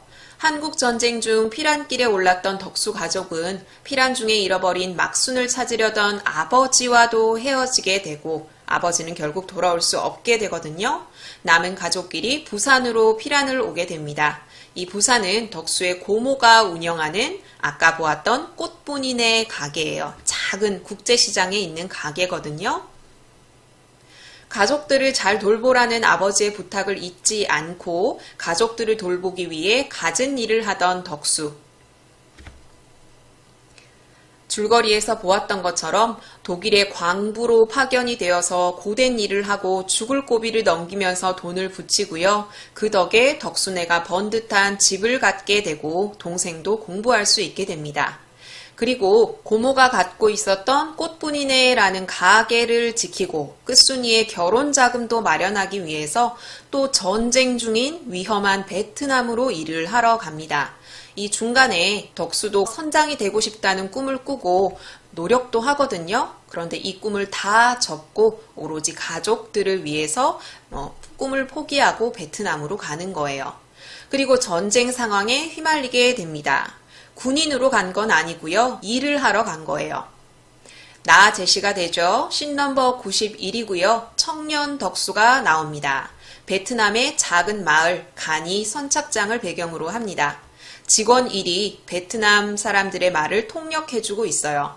우리들하고 접촉을 했기 때문에 베트콩들이 들어오면 다 죽을 거랍니다. 베트남 사람들이 있는데 남한 사람들과 접촉했기 때문에 공산진영이었던 베트콩은 이런 민주진영과 접촉한 사람들을 다 죽여버릴 거라 이 얘기죠.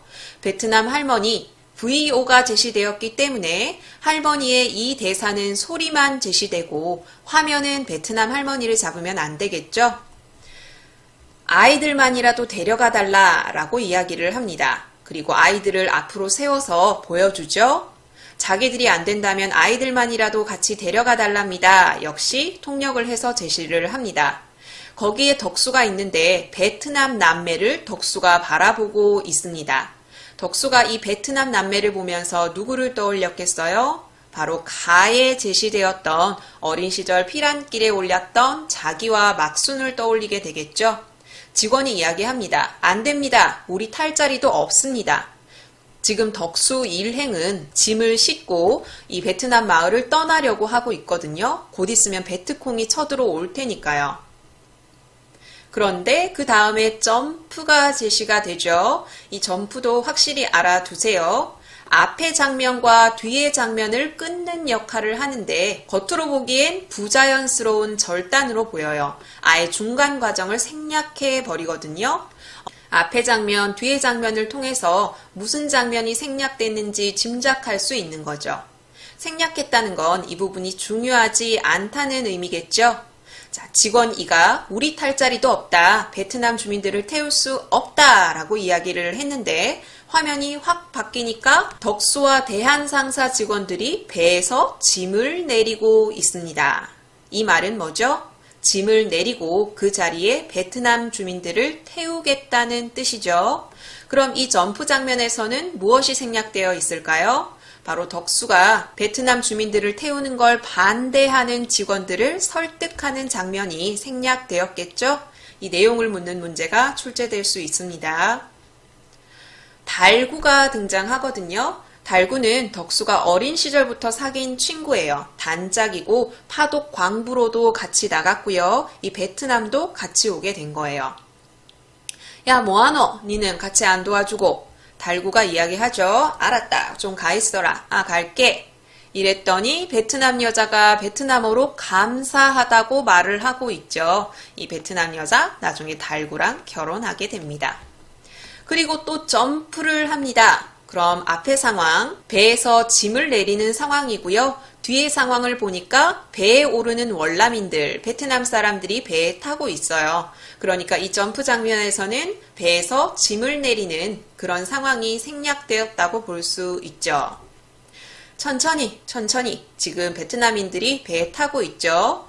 배에 오르려는 월남 남자아이. 이리 온나 하고 지금 남자아이를 배에 태우고 있고요. 덕수 앞에 또 여자아이가 와요. 이 남자아이, 여자아이는 남매지간이죠. 이리 온나, 여 온나, 괜찮다 라고 아주 살갑게 대하고 있어요. 누구를 떠올렸기 때문에 어린 시절 피란했던 자기의 상황, 그리고 잃어버렸던 막내 동생 막순이를 떠올린 거죠.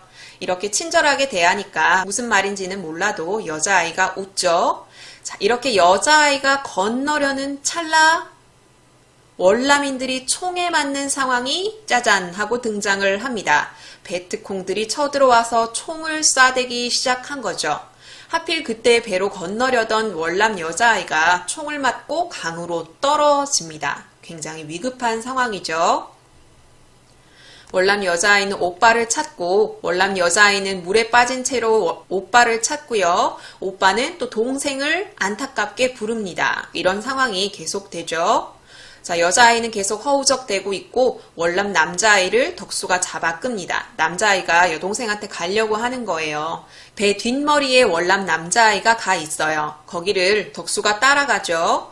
강물에 빠져 허우적대는 여자아이, 남자아이를 안치는 덕수, 총 맞으면 안 되니까요. 월남 남자아이가 도와달라고 이야기를 하죠. 월남 여자아이가 오빠 하고 부르는 장면이 역시 VO로 처리되고 있습니다. 이제 아시죠? 이 대사는 소리로 등장하고 카메라는 월남 여자아이가 아닌 월남 남자아이나 덕수를 잡아야만 합니다. 월남 여자아이를 보는 덕수. 이 여자아이를 보고 덕수는 무슨 생각을 할까요? 바로 전쟁통에 잃어버렸던 막순이를 떠올리겠죠? 그리고 덕수가 일어섭니다. 여자아이를 구하기로 마음먹은 거죠. 물에 들어가서 월남 여자아이에게 가죠. 그리고 달구가 저거 어디 가노? 하고 이야기를 합니다. 역시나 VO니까 이건 소리로만 제시가 되고 화면은 달구가 아니라 덕수를 잡아야겠죠? 구했어요. 그리고 남매는 서로를 계속 부르고 배 뒷머리로 온 달구도 뒷머리로 이동해 왔거든요. 자기 친구가 지금 물에 빠져서 소녀를 구하고 있으니까 어떻게든 도와주려고 간 거죠. 가만 좀 있어라 임마. 그 남자아이가 계속 여자 동생을 향해서 버둥대고 있겠죠. 자, 월남 여자아이를 데리고 덕수가 왔어요. 그물 사다리를 내려주고요. 달구가 빨리빨리 올라오라고 이야기를 해요. 그랬더니 덕수가 아부터 받아라 라고 이야기를 해요. 역시나 VO로 처리되었기 때문에 소리만 제시되고 카메라는 덕수가 아닌 여자아이나 달구를 잡아야겠죠. 자, 여자아이 올라왔어요. 그런데 총을 쏴서 다시 물에 빠지게 됩니다. 달구가 안타깝게 이야기하죠. 덕수야 빨리 라고 뒤에 생략이 돼 있는데 여기서 바로 덕수가 총을 맞게 됩니다.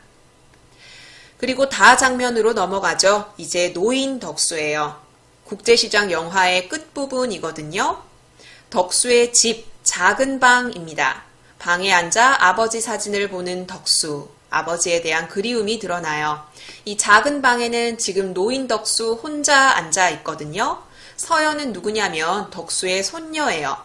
VO로 처리되어 있는데 여기 따라라라 이걸 봐서 알 수 있다시피 이 뒤에 나오는 이건 가사거든요. 노래를 부르고 있어요. 손녀가 재롱을 떨고 있는 상황인데 굳세어라 금순아 라는 노래를 부르고 있습니다. 이 서연의 노래는 소리로만 제시가 되고 카메라는 서연이 아니라 노인 덕수를 잡고 있어야 합니다. 그런데 노래 가사가 어때요? 일가 친척 없는 몸이 지금은 무엇을 하나 이내 몸은 국제시장 장사치기다. 딱 덕수의 삶을 집약해서 보여주고 있죠. 노인 덕수가 혼잣말을 시작합니다. 아버지, 내 약속 잘 지켰지에. 말줄임표를 보면 알 수 있는 것처럼 상당히 아련하고 나직하게 대사를 하고 있어요. 아버지와 한 약속 기억나시죠? 가족을 우선시하라는 그 약속을, 그 어릴 때 했던 약속을 노인이 돼서까지 까먹지 않고 있는 거예요.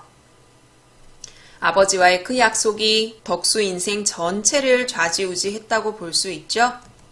막순이도 찾았고 예, 이산가족 찾기를 통해서 해외에 입양가 있던 막순이를 찾았거든요. 이만하면 내 잘 살았지예. 근데 내 진짜 힘들었거든요. 자, 덕수는 영화 전체에 통틀어서 힘들다는 내색을 하지 않거든요. 그래서 영화 끝장면에서 혼잣말로 정말 힘들다고 말하는 이 장면이 아주 뭉클하게 다가와요. 항상 희생만 하며 살았던 덕수의 삶이죠. 카메라가 거울로 이동하면서 어린 덕수가 보입니다. 노인 덕수가 앉아있고 옆에 거울이 있는데 카메라가 이쪽으로 이동을 하니까 노인 덕수가 비쳐야 할 자리에 어린 덕수가 보이는 거죠. 이 어린 덕수의 모습은 과거 회상 장면이다 라고 하면 틀린 선지입니다. 이 어린 덕수는 아버지를 만나는 환상적인 상황을 설정하기 위해서 나타난 거고요. 노인 덕수의 현재 상황, 현재 감정을 이어가고 있다고 보시면 돼요. 어린 덕수가 있는데 덕수 아버지가 등장을 합니다. 환상적인 상황이죠. 막 울고 있으니까 울지 말라 덕수야 라고 위로하죠. 네, 얼마나 세게 고생했는지 내 다 안다. 아버지가 덕수가 고생했음을 위로하고 있습니다. 또 고맙다고 이야기하죠. 그리고 어린 덕수가 아버지가 되게 보고 싶었다고 이야기를 합니다. 이 말을 통해서 덕수가 노인이 될 때까지 아버지를 얼마나 그리워하고 기다렸는지를 알 수 있습니다. 카메라가 이동을 하면서 다시 작은 방 안을 비춥니다. 덕수 부에 옷자락을 붙들고 흐느끼는 덕수. 이때의 덕수는 노인 덕수겠죠. 환상 속에서 아버지를 만났던 장면, 실제로는 아버지의 옷을 붙잡고 노인 덕수가 울고 있다는 걸 알 수 있습니다. 이때 덕수가 잡고 있는 옷자락은 바로 가에서 아버지가 덕수에게 입혀줬던 그 겉옷이겠죠. 그걸 붙들고 아버지가 그리워서 지난 힘들었던 삶을 떠올리면서 울고 있습니다. 이렇게 카메라는 거실의 가족들을 지나서 국제시장 부산항 야경을 비추면서 마무리가 됩니다. 시간의 흐름에 따라 덕수의 유년 그리고 청년, 노년기를 보여주고 있습니다. 특히 VO의 시나리오 용어, 점프의 용어 확실하게 기억하시고요. 시나리오는 인물의 심리나 생각, 의도를 직접적으로 제시하지 않기 때문에 대사나 행동을 통해서 여러분이 짐작할 수밖에 없어요. 특히나 가에서 했던 아버지와의 약속이 어떻게 드러나는지, 그리고 나에서 알 수 있는 덕수라는 캐릭터의 특징, 그것을 중심으로 공부하셔야겠어요. 국제시장 문제 한번 풀어볼게요.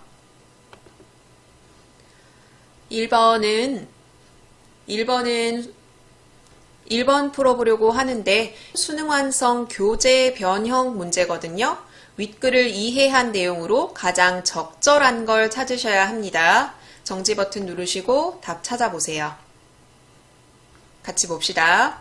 1번 씬 넘버 18 가죠. 막순을 잃어버린 덕수를 탓하는 덕수부의 모습이 드러난다.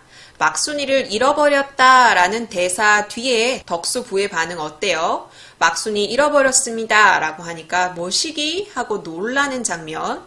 내가 가서 막순이를 데리고 오겠습니다 했더니 너는 엄마한테 가라. 내가 찾겠다 라고 말하고 있을 뿐 덕수를 탓하고 있지 않죠. 2번 씬 넘버 18에서는 VO를 사용하여 빅토리아호의 거대함을 드러내는 기법이 사용되었다.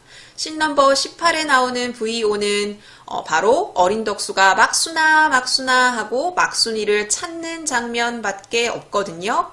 자, 이 부분을 VO로 처리해서 얻는 효과는 뭐죠?